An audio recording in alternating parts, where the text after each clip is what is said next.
Assalamualaikum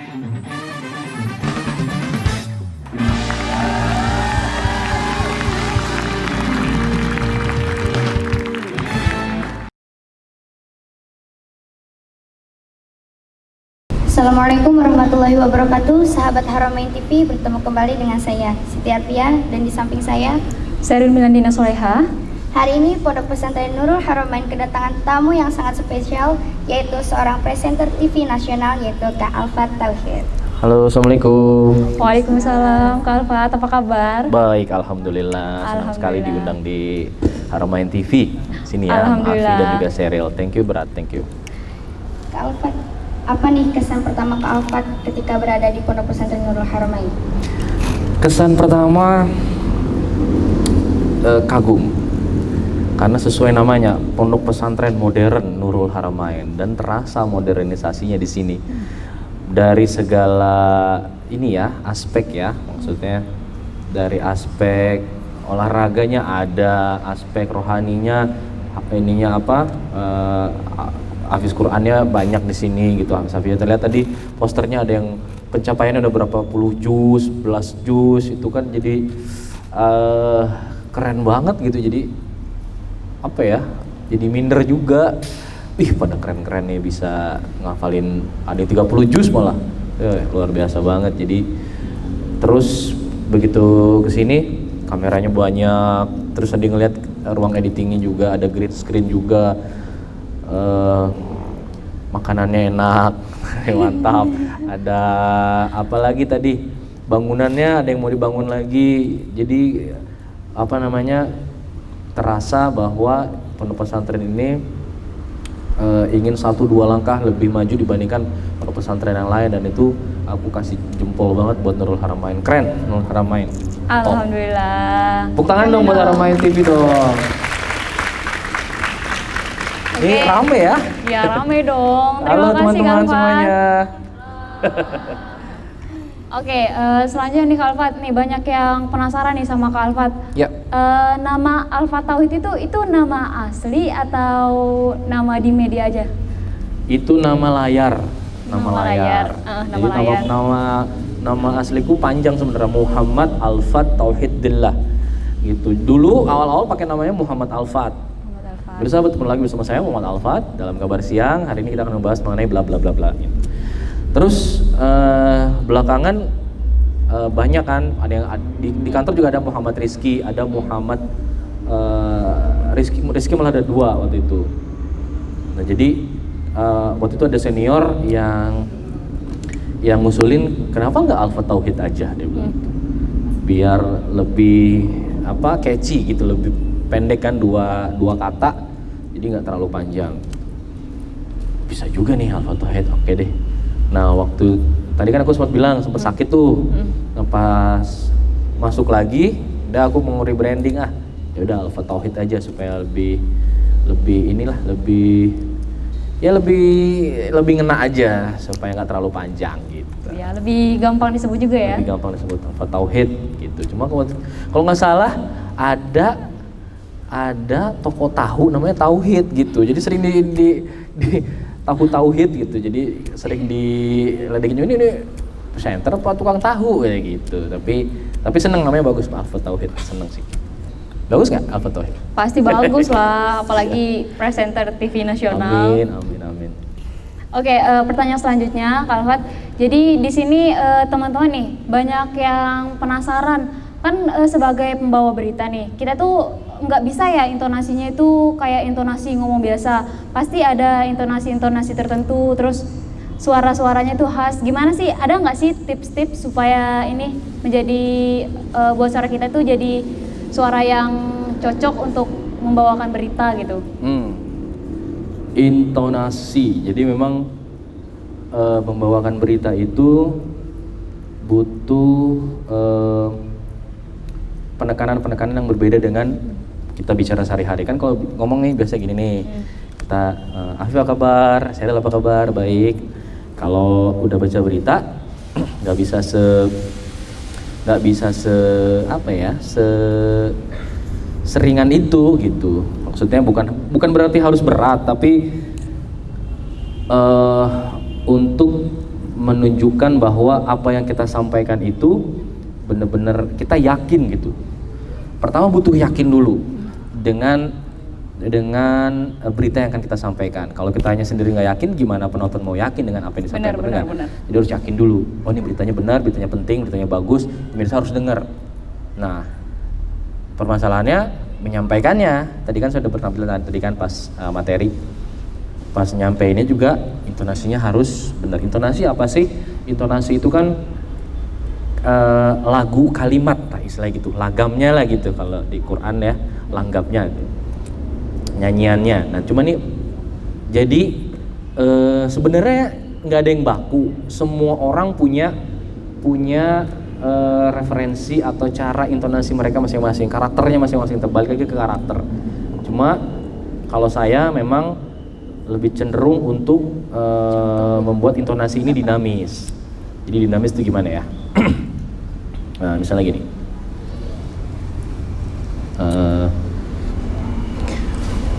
Pondok Pesantren Modern Nurul Haramain 2 di Caringin, Bogor, Jawa Barat hari ini menggelar acara Public Speaking Training Nurul Haramain Islamic Boarding School di Bogor, Jawa Barat dengan tema Explore Your Mind and Be a Good Speaker.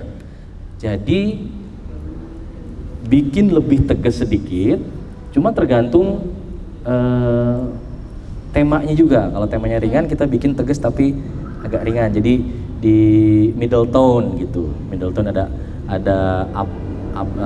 tone up, ada middle tone, ada lower tone. Jadi lower tone itu lebih rendah lagi.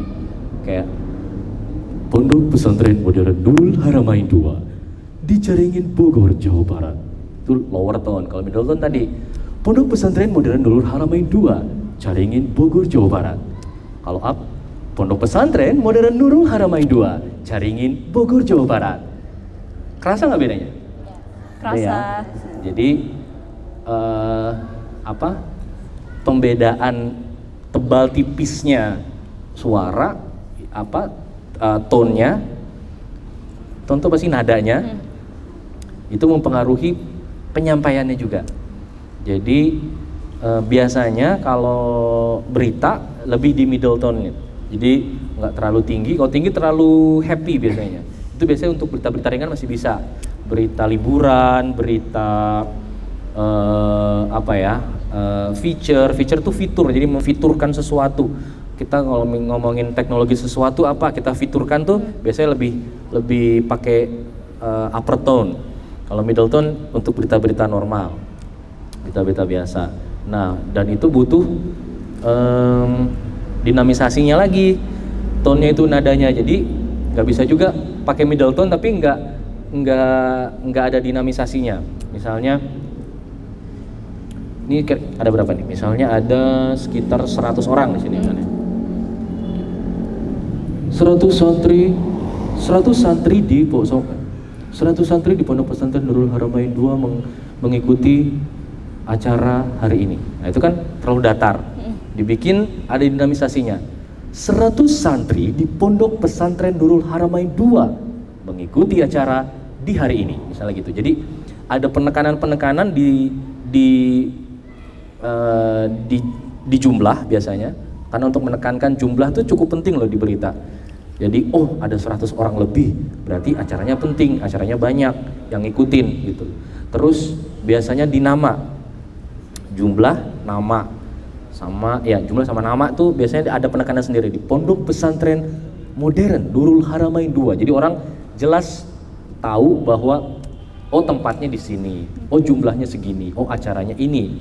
Biasanya gitu. Jadi berita itu ada yang namanya lead berita, awal berita, sama badan berita.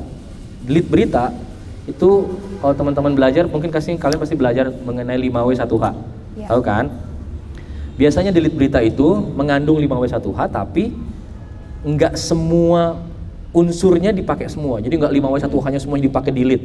Jadi biasanya ambil 3 atau 4 saja, sisanya nanti untuk ngasih kayak semacam ini loh ke pemirsa, pertanyaan lanjutan. Ternyata misalnya gini, 100 santri mengikuti acara di Pondok Pesantren Nurul Haramain 2 misalnya gitu. Acara apa? Acaranya itu ntar dijelaskan lagi di badan berita. Jadi nggak semua dikerangkum dalam lead. Jadinya semuanya sudah tersampaikan di lead tapi tidak detail gitu loh. Jadi ambil sedikit baru kemudian dijelaskan di badan berita. Nah itu kemudian yang menjadi perhatian juga ketika di leadnya itu kita sampaikan dengan baik, dinamisnya juga dapat, insya Allah pesannya juga sampai gitu. Kak Alfat, tapi penasaran, cita-cita Kak Alfat dari kecil itu jadi seorang presenter atau gimana? Terus kenapa lebih milih presenter? Cita-cita dulu apa? Cita-cita dulu kalau kecil kan berubah-berubah pasti, ya nggak? Pasti. Berubah-berubah dulu, pengen jadi ninja dulu. Pengen jadi ninja. Bener. Dulu ninja keren filmnya dulu ninja. Jadi ikutan ninja. Kan nggak mungkin nggak ada sekolah ninja di Indonesia kan? Terus pengen berubah lagi, pengen jadi standar pilot. Cuma dulu nggak punya uang buat terbang, jadi kan nggak mungkin, jadi nggak pernah ngerasain pesawat tuh baru SMA apa nggak salah. Baru ngerasain pesawat tuh SMA. Jadi berubah lagi. Ya akhir SMA baru tuh, pengen jadi presenter TV deh, kayaknya seru nih gitu. Kayaknya gampang nih, tadi kan aku bilang gitu kan. Kayaknya gampang nih beritanya, cuma baca berita, terus pulang dapat uang. Ternyata nggak begitu. Ternyata proses ke situ tuh nggak ujuk-ujuk jadi presenter gitu. Jadi ada alurnya dulu. Harus jadi production assistant dulu, tahu gimana produksi di kantor, lalu kemudian belajar dubbing dulu, dubber dulu, jadi ngisi voice over dulu, terus baru turun ke lapangan, lihat langsung peristiwanya kayak gimana, sehingga kalau kita lihat langsung, kita ngalamin langsung, kita ngeliput langsung, begitu kita menyampaikan kepada publiknya jadi lebih meyakinkan lagi. Jadi orang ini tahu nih, orang ini udah ngeliput langsung, ngeliat langsung. Jadi ketika menyampaikan, orang jadi lebih percaya, lebih yakin gitu loh. Dan alur itu atau proses itu memang harus dijalani bukan cukup panjang ya, harus dijalani secara benar gitu loh. Jadi ada beberapa memang yang kemudian direkrut langsung jadi presenter. Cuma akan terasa, pasti bisa ngerasain orang ini pernah di lapangan atau enggak. Orang ini punya pengalaman di lapangan atau enggak, punya pernah ngeliputnya bener apa enggak. Jadi terasa pada saat membawakan, tahu atau tidak kondisi di lapangan, jadi terasa gitu loh. Jadi itu tadi cita-citanya berubah-ubah dari kecil, remaja, sampai akhirnya di akhir SMA baru kemudian kayaknya suka deh jadi presenter itu. Terus kalau menurut Kak Alfat nih, gimana kira-kira prospek kerja sebagai presenter untuk kedepannya itu kira-kira gimana? Di sini ada yang mau jadi presenter atau kerja di dunia broadcast mungkin? Tangan-tangan? Ada nggak mau jadi presenter? Nggak apa-apa ya, keren. Angkat tangan. Keren. 2, ayo dong, ada lagi nggak? Kak Rika? 3, keren. Hari ini siapa lagi? 3. Sayang loh kalau nggak memanfaatkan, karena memang kedepannya banyak orang yang ngira dunia TV itu sudah lewat gitu, karena sekarang dunia media sosial. Ada benarnya, ada salahnya. Kenapa saya bilang gitu? Karena benar iya, karena medsos sekarang lagi membumi. Tapi itu tadi balik lagi, TV tetap dibutuhkan. TV tetap jadi jangkarnya informasi saat ini. Ketika orang bingung dengan adanya informasi yang beredar yang simpang siur di sana sini di media sosial, orang balik lagi untuk mengkonfirmasi itu lewat TV. Bener nggak? Bener. Cari berita yang benernya, yang aslinya kayak gimana sih? Coba barangkali TV One meliput, orang pasti nyari itu. Dan kedepannya TV akan berubah menjadi TV digital sekarang. Jadi kalau kita tahu sekarang TV nasional ada 12 misalnya, yang kita tahu nih, nanti akan setiap daerah akan lebih tersegmentasi lagi. Jadi kalau misalnya di Caringin Bogor Jawa Barat, nanti bakal ada, kalau saya bilang bisa ada puluhan, lebih dari 20 TV di Bogor doang. Bayangin. Artinya akan ada banyak lowongan pekerjaan yang membutuhkan sumber daya manusia yang paham dunia broadcasting, dan itu membutuhkan orang-orang yang punya skill tentunya. Dengan kalian dididik ekstrakurikuler broadcasting itu akan sangat membantu, dan proyeksinya menjanjikan, aku bisa bilang gitu. Jadi sayang kalau nggak dimanfaatin. Dan kalaupun nih misalnya kalian nggak mau kerja di TV, nggak apa-apa, tapi kalian tetap belajar belajar kamera, editing, presenting, apalagi lighting penting. Lighting ini kalau kita wawancara gelap-gelapan nggak ada yang nonton. Makasih loh nih yang megangin masnya. tadi Aurel yang megang ya. Kasihan Aurel sih megang. Ini sekarang masnya pegang. Ya, lighting ini penting. Lighting ada ilmunya, jangan salah. Lighting itu ada ilmunya. Ada backlight, ada saya nggak mendalami lighting, cuma ada divisi sendiri TV One. Di setiap TV ada divisinya, divisi lighting, divisi supporting. Kalau kamera ini supporting namanya. Kalian pelajari semuanya, jangan pilih-pilih. Aku mau jadi kameramen, tuh masa aku pengen lighting, jangan gitu juga, nggak apa-apa. Tadi kan aku dengar tuh Aurel tuh, aku tadi pengen kameramen tapi dipegang sama ini gitu. Ya nggak apa-apa, itu bagus. Maksudnya dia pengen pegang kamera, pengen tahu cara mengoperasikan kamera gimana. Karena itu penting gitu loh. Karena sekarang kalian bisa punya medianya sendiri-sendiri, punya channel YouTube sendiri-sendiri. Kan dan itu butuh skill ini kan, skill operating kamera, lighting, dan itu kalian nanti lama-lama juga berguna buat kalian sendiri. Jadi aku bilang tadi, dan ini profesi yang menjanjikan, skillnya bisa kalian manfaatin untuk punya TV sendiri misalnya gitu. Jadi sayang kalau nggak dimanfaatin. Kenapa Kalfat lebih memilih TV One? Kenapa nggak channel lain? Kenapa TV One ya? Kenapa TV One dulu dipilih? Kalau itu ditanyakan sama aku yang dulu pada saat mencari kerja, dulu itu aku melihat TV. Jadi gue ngeplaynya itu ke Trans TV. Pertama aku ke Trans TV. Cuma waktu itu kok sepertinya lingkungannya kok kurang cocok ya dengan saya gitu. Karena waktu itu lebih banyak orang-orang yang sepertinya bekerja di situ sebagai status aja gitu. Status saya di Trans TV gitu. Lalu mereka sebenarnya nggak terlalu butuh kerja gitu, orang-orang yang udah mapan, sebenarnya anak-anak dari keluarga mapan gitu maksudnya. Kurang cocok. Terus aku pernah coba CTI, di CTI sama wawancara juga untuk ininya, untuk rekrutmennya gitu. Tapi itu balik lagi pas di RCTI itu seru sih. Cuma waktu itu tawaran yang datang duluan TV One. Jadi aku kan apply beberapa TV tuh. Terus TV One waktu itu aku kan di UI. TV One buka booth rekrutmen.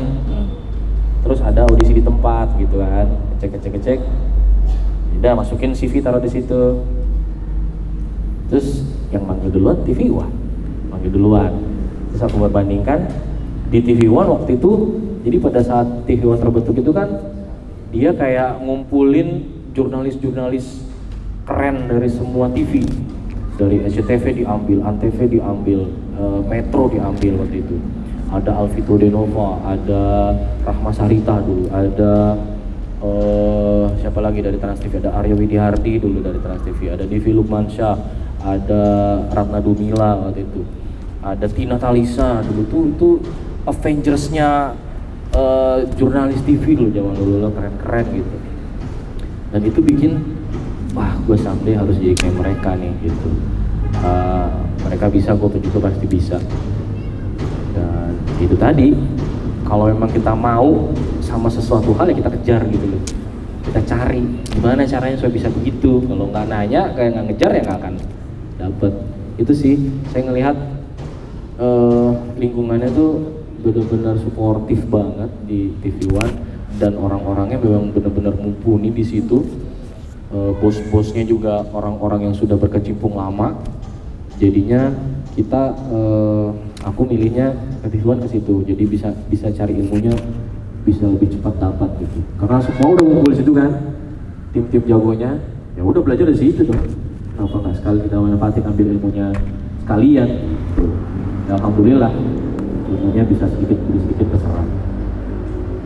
Berarti kalau sampai sekarang itu kira-kira Kak Alfat udah berapa tahun di TV One? Mau 12 tahun. 12 tahun. 12 tahun. Wah, ya. lama banget ya. Iya udah. Iya 12 tahun lama juga ya. Ketika menjadi presenter apalagi untuk meliput di luar itu harus kuat mental ya Kak ya? Kuat mental, bener banget sih. Kuat mental, bisa tahan emosi, apapun emosinya ya. Waktu itu aku pernah gini, siaran. Kadang kita itu membacakan sesuatu yang beritanya tuh baru jadi dan kita belum pernah baca sebelumnya gitu. Jadi baca, disuruh, jadi kita ada yang namanya nih earpiece, jadi kita dibisikin sama ruang panel. Nextnya berita ini ya, benda mencurigakan, ini juga bom. Oke, baca gambar ya, baca gambar tuh kita menjelaskan gambarnya gitu, ini gambar apa sih gitu ke pemirsa. Gambarnya waktu itu polisi, jadi ada plastik hitam ditinggalin di tengah jalan gitu, bukan di tengah jalan, di pinggir gitu lah. Terus jadi polisinya tuh pakai galah gitu yang memeriksa gitu, takut meledak gitu kan. Ini udah ada tim gegana di, terus kita menjelaskan. ada prompter kan depan ada prompter nih, kita baca nih apa intinya ya. Warga daerah mana ya, warga Caringin misalnya gitu. Warga Caringin dihebohkan dengan penemuan benda mencurigakan yang diduga ditinggalkan oleh orang tadi kenal. Tim gegana pun hadir langsung untuk memeriksa isi dari tas mencurigakan ini gitu. Nah aku kan juga sambil ngeliat gambar tuh sambil ngebacain kan. Terus pas terakhir gambarnya udah yang udah kayak takut gitu. Pas terakhir kalimatnya ketika dibuka ternyata kotoran kucing, katanya gitu, ternyata tai kucing gitu loh. Jadi pada saat itu juga aku udah bacain udah serius gitu kan, polisi juga ternyata ketika dibuka kotoran kucing, ya kayak enak banget beritanya. Ternyata isinya sampah sama ada kotoran kucing gitu loh. Jadi itu harus, dan itu aku pengen ketawa banget pada saat siaran kan, baru baca ternyata ada kotoran kucing, ya iyalah kotoran kucing jadi berita gitu loh. Dan itu harus tahan ketawa bener-bener yang tahan dulu, mau ketawa gitu, mau ketawa tahan dulu, tunggu, jangan tag dulu gitu. Jadi beritanya diputar dulu agak lama, jadi kita udah belum ketawanya, belum, taruh gitu. Jadi kitanya nahan dulu gitu, udah ketawa. Udah itu lama tuh, semenitan kita ketawa. Jadi udah serius nggak taunya kan beritanya zoom gitu kan, apa sih ya akhirnya sempet juga nggak, jadi closingnya tuh terakhirnya sambil senyum ketawa nggak jelas gitu deh. Jadi itu pengalaman aja, jadi seru-seruan kayak gitu. Siapa lagi yang kayak gitu ya? Awal-awal siaran juga pernah. Jadi waktu itu baru dikasih jadwal nih, kamu siaran kabar terkini jam 8. Oke, latihan openingnya dulu kan, karena baru pertama kali kan. Anda menyaksikan kabar terkini pukul 8 bersama saya Alfat Tauhid. Anda menyaksikan kabar terkini pukul 8 bersama saya Muhammad Alfat dulu zaman dulu. Dapalin gitu. Pas mulai 3, 2, 1 Q. Anda menyaksikan gitu. Jadi deg-degan itu. Anda menyaksikan kabar Alfat Tauhid bersama saya jam 8. Jadi begitu, jadi kebalik-balik gitu. Jadi benar-benar aduh ya Allah gitu. Sempet kayak gitu. Terus sempet juga aku jadwalnya kabar terkini, cuma aku lupa. Jadi aku tuh pergi ke kantin. Pas tinggal 2 atau 3 menit ditelepon. Di mana lu? Siaran nih cepetan gitu. Waduh, kaget. Iya bener, kaget lari ke atas.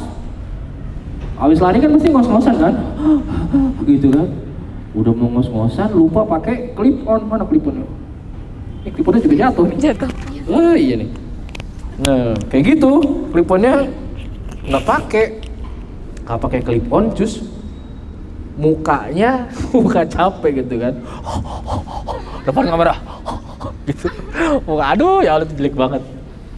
Itu hari Minggu tuh, inget banget hari Minggu. Nah pas lagi ada acara sport, acara tinju kalau nggak salah. Jadi si presenter tinjunya jadi gantian studio gitu. Jadi mereka lagi siaran nih iklan, terus habis itu kabar terkini kan. Kabar terkini kan cuma sebentar tuh, kayak sekelas info gitu kan. Aku lari, udah mau ngos-ngosan, terus nggak pakai klipon lagi, nggak ada suaranya. Jadi cuma habis itu gambar kan, habis itu kan gambar beritanya tuh. Terus si presenter ininya ngebantuin gitu, ini ngomong pakai ini gua gitu kan nggak kelihatan tuh. Ya udah ngomong, tapi ngomongnya juga kan karena ngos-ngosan jadi nggak bener kan, jadi gitu-gitu tuh. Nggak lama bos nonton ternyata, ini apa-apaan nih, apa berita apa edisi blooper apa gimana nih katanya gitu. Waduh itu malu banget sih, jadi apa namanya, tapi jadi pelajaran supaya benar-benar persiapannya harus benar gitu. Jadi jangan menganggap enteng.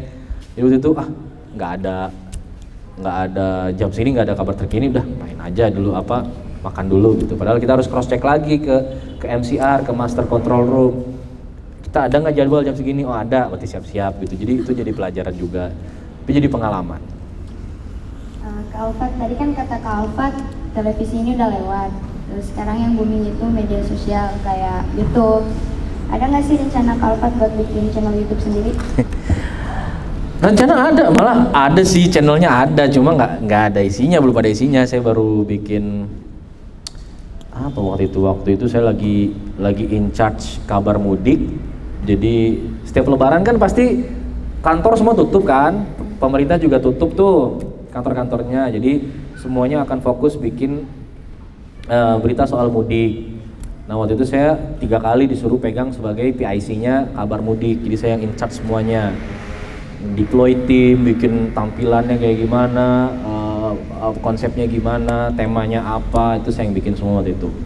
Wah itu project miliaran. Kalau di TV tuh kabar mudik tuh nilainya tuh bisa 3-5 miliar tuh untuk secara 2 minggu siaran. Itu saya pegang. Nah itu saya bikin konsepnya, saya bikin dummy konsepnya, dan saya baru bikin YouTube. Cuma ya baru sekedar itu. Jadi saya masih belum punya. Sebenarnya ide banyak. Cuma kan kalau di sini kan timnya banyak nih. Ada ustadz yang membimbing, enak. Kalau saya kan sendirian, agak susah juga. Ya sebenarnya bisa aja sih. Sebenarnya itu alasan aja. Cuma saya sih menyarankan bikinlah akun YouTube, karena kita nggak akan tahu itu bisa jadi pundi-pundi uang kita ke depannya, siapa tahu gitu. Saya sih pengen ntar tunggu aja ya, Alfat Tauhid channel, asik.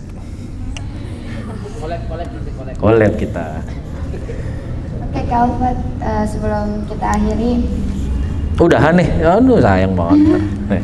pesan apa yang ingin Kak Alfat sampaikan untuk seluruh santri dan juga santriwati yang ingin menjadi presenter seperti Kak Alfat? Kalau kalian memang benar-benar minat di dunia presenting, jurnalistik, perbanyak referensi bacaan soal itu dulu. Karena sekarang udah banyak tersebar di mana-mana cara presenting yang benar, jurnalisme yang saat ini kita alami itu kayak apa, itu banyak banget referensinya, banyak itu referensinya.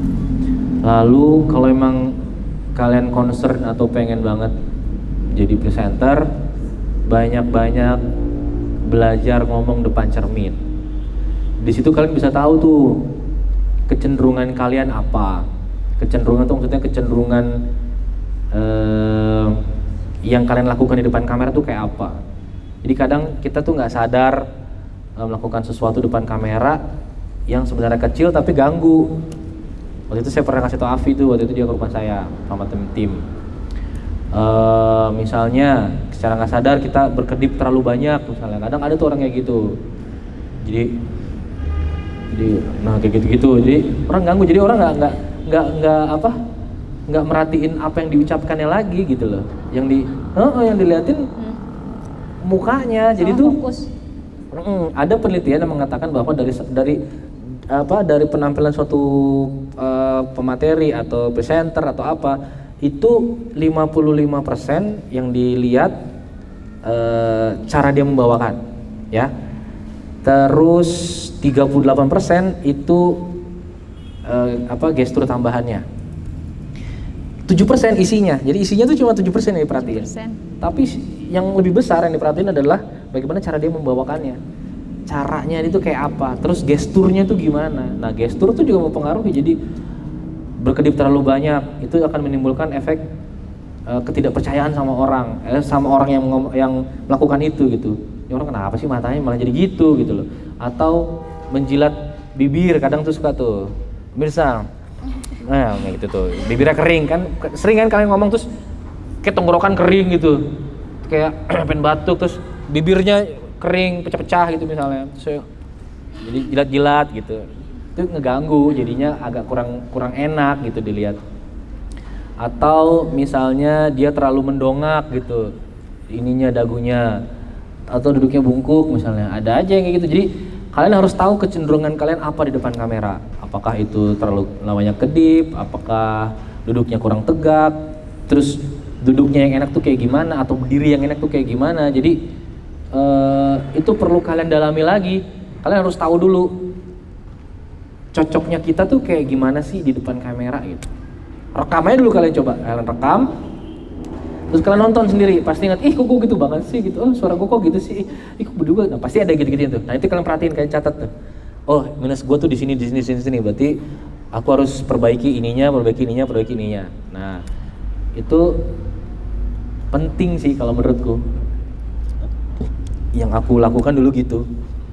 Jadi aku lihat dulu nih, kecenderungannya aku duduknya tuh kurang pas, kurang tegak, ya aku tegakin lagi nanti.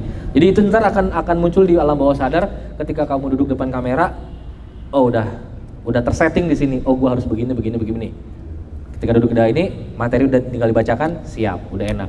Jadi kita nggak mikirin lagi. Jadi begitu materi udah jalan, materi udah harus kita bacakan, tapi kita masih mikir gimana? Aduh, bibir gua gini.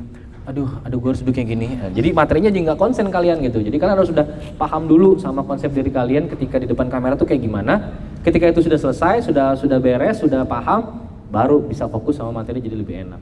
Menyampaikannya juga tinggal fokus ke penyampaian materinya. Gesturnya udah 50% udah selesai, tinggal penyampaian, isi akan mengikuti gitu. Jadi di sini kita harus banyak-banyak baca buku ya, Kalfat ya. Betul. Selanjutnya itu apa sih? Harus tahu-tahu info terkini. Pasti isu-isu terbaru harus kita tahu. Harus tahu. Supaya nyambung. Terus penampilan ya tadi, Kalfat. Iya, tahu. Penampilan harus apa sih? Ciri khas masing-masing juga kan ya, cara membawa berita kan. Nanti juga kita kan pernah sebagai penonton berita ya, kayak kata Kalfat tadi, kalau kebanyakan kedip atau jilat bibir nanti pasti kita sebagai penonton tuh salah fokus ya enggak? Betul. Salah fokus kan. Selanjutnya sering-sering praktek ya, di depan kaca, terus di depan kamera ya. Depan kamera lebih enak, depan kamera karena kamera itu bisa jadi temen, bisa jadi musuh, karena setiap gerak-gerik detail kalian itu terekam di situ dan akan muncul di sebuah tayangan yang kalau kalian tayangkan gitu ya, dan akan dilihat sama orang, dinilai sama orang. Misalnya kalian berjilbab, udah ada jilbab gitu, pemirsa misalnya gini-gini, agak insecure sama jilbabnya, nggak apa, harus dipastiin dulu kalian udah rapih dulu, udah siap, udah standby, udah gitu loh. Kecuali memang ada angin misalnya, ada angin terus jilbabnya gini nutupin muka, jangan diam aja masa gini terus dia ngomong, ya benerin dong ya kan, masa dibiarin ya. Jadi itu kan hal-hal yang tidak diduga, eksternal ya, faktor eksternal. Tapi internal kita udah benerin dulu nih, kita udah siap dulu nih di depan kamera. Kalau udah siap, udah bagus, udah cantik, udah lakukan gitu loh, gitu. Apalagi? Kalfat, terima kasih. Baiklah, terima kasih banyak Kalfat untuk sama-sama. waktu dan kesempatan Kalfat untuk sharing kepada kita semua. Dan yang terakhir, beri tepuk tangan yang meriah untuk Kalfat. Makasih.